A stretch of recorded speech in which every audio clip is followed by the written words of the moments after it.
Kasi noon na. Ipatong isang... Sa takot niya na. Ano na ni? Kasi noon na. Kailan? Ayaw na. Ara, kaya mo na sang silyo mo. Ano? Touch ba? Nung makuha mo yung pinapangarap mo.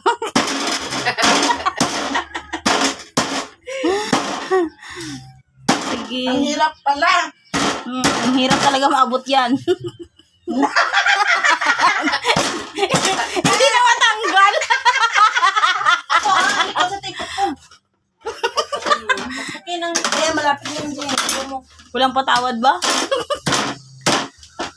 Ayan na, biyak na tani oh. Yan. Yay! Yes, success. Sabi ko sa'yo eh. Yeah. Di ba? Malapit na.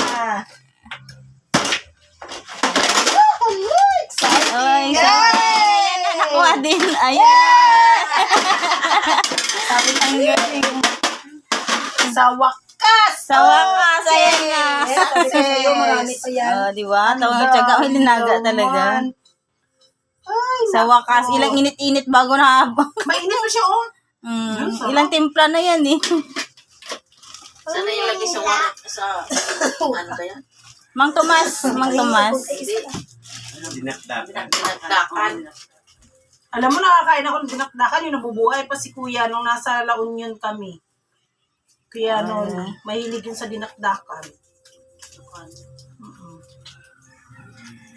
Tinig ko po, sayang. Sige. Kawawa naman yan. Kailan ako? Uy, alam mo ba, ngayon na ako kakain ito, kasi sabi, Di ba? Amber, Wow. ano ni Amber, be? sabi kasi ni Doc, kumain ka nito. Kaya kakain ko. Ang utak. Para saan? Para daw dumami ang utak ko. Yung amo ko noon, nabawasan yung utak niya. Utak ang baboy ang pinapakain. Hinahalo ko dun sa pagkain.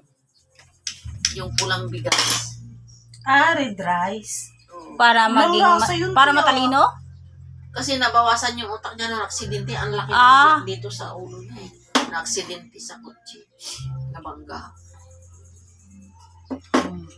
Isang taon diba? na nalagaan ko na. Talagang inupuan talaga yun. Nakasalampak oh.